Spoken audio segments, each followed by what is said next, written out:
The mansion stood like a fortress on Banana Island. White marble, glass walls, and silence thick enough to choke the air. The world outside knew Ethan Cole as the man with the golden touch. Oil, real estate, shipping, every venture he touched turned into gold. But behind those towering gates, inside the house that smelled of polished wood and loneliness, there was a sound he hadn't heard in months. His daughter's laughter.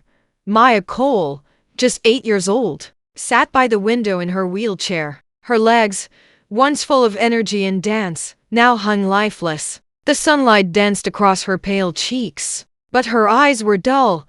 Since the accident that took her mother, she had stopped talking, stopped smiling, stopped being a child. Ethan stood in the hallway, staring at her through the glass doors, wondering how to fix what even billions of dollars couldn't. He had flown her to India, to Germany, to the US, chasing every miracle money could buy. But laughter, he had learned, was not for sale that afternoon. While the city simmered in heat, Ethan's world shifted. A small shadow slid through the hedge by the mansion's gate. Barefoot, thin, and dusty, the boy looked like he'd fought the world and lost. His shirt hung in tatters, his knees were bruised, and yet, his eyes sparkled with something defiant, hope, or maybe joy, the kind of joy that hunger hadn't managed to kill. He froze when he saw Maya sitting alone by the roses. Then, without saying a word, he began to dance. Not the kind of dance you'd see in fancy music videos,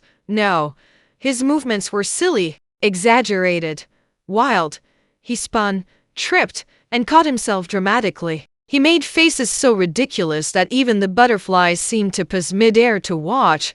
For a second, Maya just blinked, unsure whether to be afraid or amused. Then, it happened. A small sound escaped her lips,